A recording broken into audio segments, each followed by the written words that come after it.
Chers amis, au seuil de l'été où nous sommes, je suis heureux de partager avec vous une nouvelle très importante pour notre diocèse, une décision que j'ai prise entourée des conseils qui m'assistent dans la gestion de notre diocèse au plan matériel. Il s'agit de la rénovation intégrale de notre maison diocésaine Notre-Dame de l'Abbaye.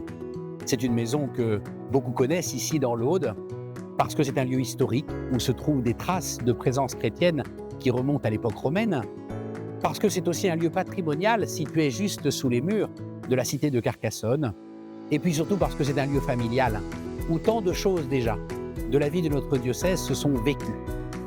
Ces dernières années, nous avons beaucoup réfléchi à ce que cette maison pourrait être dans l'avenir, à la manière d'en faire un lieu à la fois de rassemblement et de rayonnement au service de tout notre diocèse.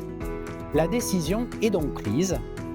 Nous allons engager d'ici 3 ans la rénovation intégrale de cette maison, de manière à y intégrer les quelques services de l'évêché qui ont besoin d'être localisés quelque part, mais de manière surtout à développer ici des capacités d'accueil, des capacités de rencontre, des capacités de réunion qui puissent être largement mis au service de tous.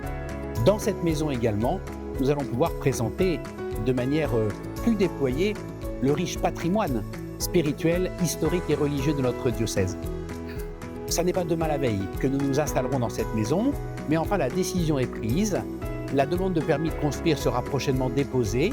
Le choix de rénovation est maintenant très élaboré. Et je voulais donc dès maintenant vous partager ce beau projet qui engage l'avenir. Parce que prendre soin de notre diocèse, ça n'est pas simplement se soucier de l'été qui vient, des prochaines semaines ou même des prochains mois, mais aussi et surtout de se soucier de l'avenir. Et voilà, je crois, une perspective qui va marquer profondément l'élan missionnaire de notre diocèse dans les années qui viennent.